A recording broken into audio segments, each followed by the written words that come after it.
What sort of arguments have you seen? I've seen some incredible things, Tom, in my time playing football. I'm enjoying this episode, boys, because I feel it's shining a light on the unsung heroes behind a football club. These are the roles and people that you probably don't see on Match of the Day, but they play an important part. I'm thinking of another role here. So the role of the physio. A good physio is important. They've got to be quite social. They've got to be the player's friend. But then you got to remember they've got to report to the manager, and it can be quite stressful. Like if imagine going into Jose Mourinho's office, knocking on the door and telling him that his captain and his top goal scorer is not going to play against Arsenal tomorrow, for instance. You could be in a difficult situation. But there's different levels of match fitness, surely, as well. There must be an element of a grey area there.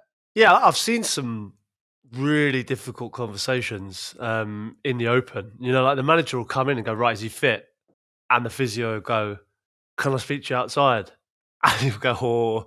And then the physio will have to go outside with the manager. And a lot of the time he gets bollocked for something that is absolutely out of his control. Imagine how strong the doctor's got to be, right? He's got the player, the manager, all the fans. All these people putting pressure on one man, the doctor, who's saying no. And all he's got is your well-being at heart. But at the time, when you're not playing, it gets heated. What sort of arguments have you seen? I've seen some incredible things, Tom, in my time playing football. Plenty of times I've seen it where a player's pulled out of training or pulled out injured. So I played for Southampton, right? We've got Newcastle away on a Tuesday night and I'm not in the team, okay? So you do the training on Monday and you've got to get a flight to stay over in Newcastle knowing I'm not going to play.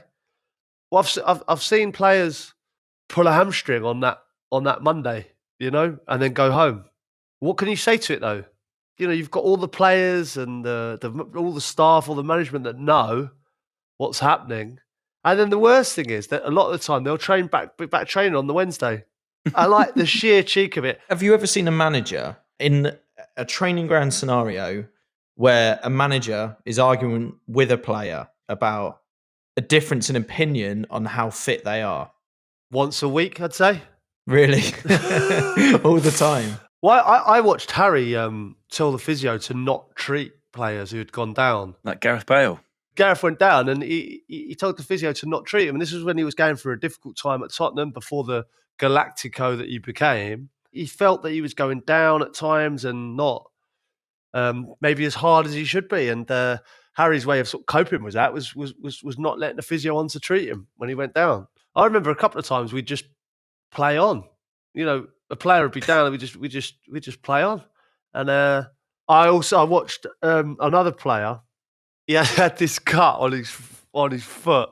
The shorts actually got cut off him. When you've had a car accident, and I was flabbergasted. I thought it was going to be a double break, and I'm not joking. It was a cut that big, and then the plaster was reapplied for 2 weeks. I said to the physio, I said, I can't believe your feeling is the problem. You're applying the plaster. And he's like, well, what can I do? He's asking me to put this plaster on. I know it's bullshit, but I've got to do it. The thing I find weird, Chris, is like if you're that player, I think you and I would struggle to go back into a training ground if we'd done that amount of malingering. Actually, was it Mark Gonzalez when you were at Liverpool? Yeah, this has gone down in folklore and Liverpool history. It was the same game, unfortunately, that Luis Garcia did his cruciate. I remember Mark Gonzalez going down. It was incredible. And obviously, we thought he broke his leg, gas and air, stretched it off, leg in a brace. And then obviously, Luis Garcia, the same things happen. And I don't know who's worse, Gonzalez or Garcia. They're both horrendous incidents. Get back in on the Monday morning, just peeked through from the physio room into the gym and saw Mark Gonzalez doing squats. Mark seems okay. And I'm certain on Saturday there was gas and air going on. Oh, well, I've seen nothing like it. Incredible scenes. At least get some ice on it on Monday morning. I mean, even if you're training, right, just ice it up and go, yeah, it wasn't as bad as I thought. Really painful, but not as bad. But squats 9:30, not for me.